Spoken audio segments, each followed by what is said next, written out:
কোনো এক সময় এক ধনী লোক ছিল। তার ছিল প্রচুর ধন সম্পত্তি, আর ছিল লোকজন, কাজের লোক, গাড়ি ঘোড়া ইত্যাদি। তার একটা বড় কুকুরও ছিল। কুকুরটা ছিল খুবই প্রভুভক্ত। সে মনিবের সব লোকজনদের পাহারা দিত। কেউ কাজে ফাঁকি দিলে, জিনিসপত্র ভেঙে ফেললে বা চুরি করলে কুকুরটা ঘেউ ঘেউ করে ডেকে মনিবকে জানিয়ে দিত।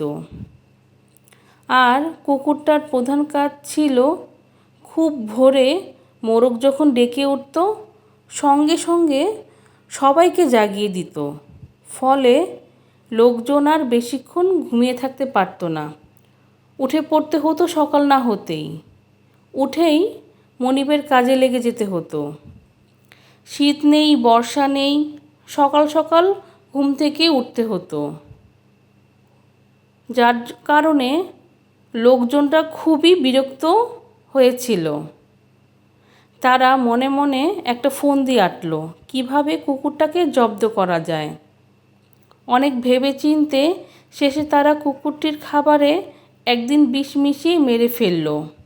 তারা ভাবল এবার বাঁচা গেল, ভোরে আর উঠতে হবে না। কিন্তু এটা তার উল্টো হলো। মনিব বেজায় রেগে গেল। তিনি ব্যাপারটা বুঝতে পারলেন। তারপর একটা ব্যবস্থা নিলেন।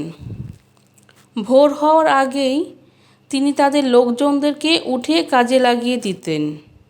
মিষ্টি করে বলতেন, ওরে তোরা উঠে পড়, ভোর হয়ে গেছে, অনেক কাজ পড়ে আছে। গল্পটির নীতি কথা: মানুষের দুর্গতির জন্য মানুষই দায়ী।